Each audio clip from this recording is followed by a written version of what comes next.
actually one of those weird people who enjoys the morning. Like, there's something about the way it's so unsurprising.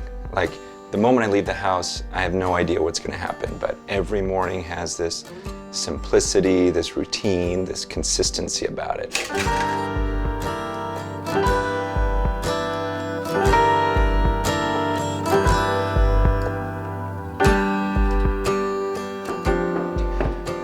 I speak pretty regularly at this one college. It's the same college every year, and I noticed something. There was this girl on the worship team, and every time I came there, it seemed like she was different.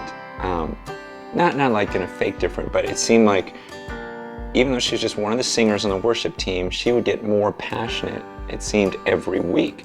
And I was surprised by that because, you know, I speak and I go to different places, and it can get routine-ish. And so I finally approached her one day. I go, you know, even though you do this every week, it seems like it's really fresh to you every single week, and it's new to you every week. And I just asked, how do you do that? And she said something really interesting. She goes, when I have like a great time with the Lord and worship, I never say, God, give me what I experienced last week, duplicate what you, do it again, what you did last week. She goes, instead, I say to him, God, you are a creator, and would you create something new in my worship experience with you? Would you give me a whole new perspective of you this time when I worship? And I thought, wow, that is so cool. I never thought of that aspect of God being a creator and wanting to create something new. And I thought, why don't I do that even when I pray, even when I have times alone with the Lord? Why don't I just pray and say, God, this time when I pray to you, this time when I spend time alone with you, I want us to be more intimate than ever before. Would you create a whole new experience with you? Would you expand my understanding of you? And it's pretty interesting. If we were to really do that and focus and put that type of effort into it, I just think, what would our relationships with God be like at the end of our lives?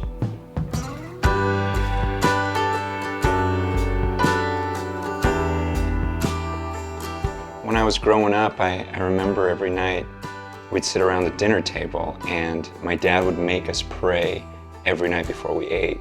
The crazy thing about it was we would pray the exact same prayer every night, like word for word, no variation.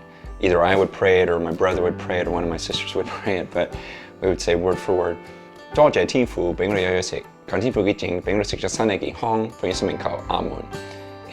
know that means nothing to you, but every night, word for word. And so it became this pattern, and it got to a point where I would pray it before breakfast, before lunch. Every time before I ate, I would have to pray that magical Chinese prayer of God bless this food, because I didn't want him to poison it. And I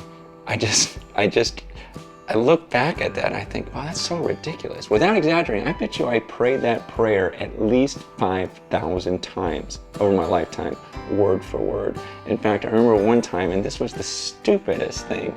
I remember being in junior high, and I was embarrassed. I was embarrassed that I believed in God. I was embarrassed to pray, but I knew we're at lunch and we were at this amusement park. It was a field trip. I still remember it. We were at this place called Great America, and a bunch of my friends were at this table. We got our food and our drinks, and I'm thinking, I gotta pray before I eat, but I don't want anyone to see me.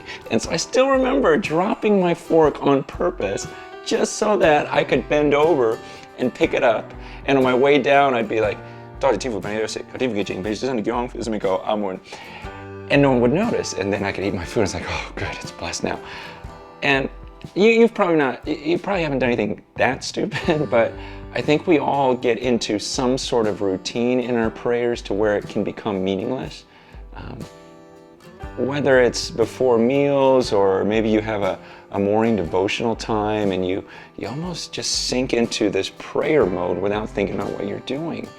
And I think it hit me when I was in high school. One time I was at this kind of Christian retreat, and early in the morning I got up to pray and have my devotional time with God. And I remember sitting down, started to pray, started to read, and then I looked across the field and I saw the camp speaker, the guy that was giving all the messages that week. And he was across the field and he was praying and reading. And for some reason in my mind, I started thinking, I bet you he prays differently than I do. Because, you know, as a kid, you look up to these guys that are at the pulpit and you think, wow, he's the speaker, he's the pastor, he must have such an amazing relationship with God. So I thought to myself, I bet you he prays differently. I bet you he is so close to God when he prays. I bet you he really thinks that he's in the presence of God. And so I thought to myself, okay, I'm going to pray like that this time. And I actually pictured myself speaking to someone, speaking to God. And it's weird, but I realized up until that point, I don't think I ever considered the fact that I was speaking to a person when I was praying. It became this routine or ritual to me. And so it began this pattern in my life where I thought, you know what, I want to think about him every time I pray. I want to think about who I'm speaking to because it makes such a difference. And what was crazy was the more I studied the scriptures, the more I read the Bible and I would read these descriptions of God, the more it would change my prayer life because I would picture God differently. I would see him differently. It's like I remember when I first studied Revelation chapter 4, and I read John's description of God, of what it was like when he was in heaven. And he talks about how he saw this being sitting on this throne, but he said he's not like a normal flesh and blood person. He's like diamonds and rubies, and he's glowing, and there's lightning, and there's fire, and there's thunder, and there's 100 million angels. And so it was such a massive picture of God that after reading that passage, I remember closing my eyes and thinking, okay, I'm about to approach him. I'm about to come before him and speak to him. And so I'd close my eyes and I'd picture this being who's sitting on the throne and he's glowing with diamonds and rubies and he's this unapproachable light and there's lightning, thunder, fire, and angels all around. And then I pictured myself coming before that being and speaking to him.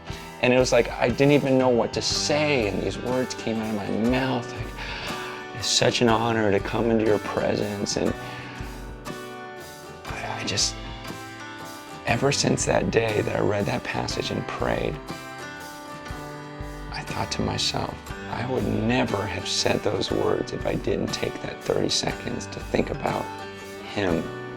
And I want you to consider, what would be the first words, literally, the first words out of your mouth the moment you saw God in all of his glory? What would come out of your mouth? See, and that's what should come out of our mouths when we pray. Because what we're doing is we're coming before that God and speaking to him. In your discussion group, talk about what you think would come out of your mouth the moment you saw God. Like, what would be the first words you would say if you literally saw him? And also, after reading chapter 1, hopefully your relationship with God was different this week, that your prayer life was different this week. Talk about that. Talk about how it was different, or maybe if your relationship with God wasn't different enough, then talk about how you'd love to see it change.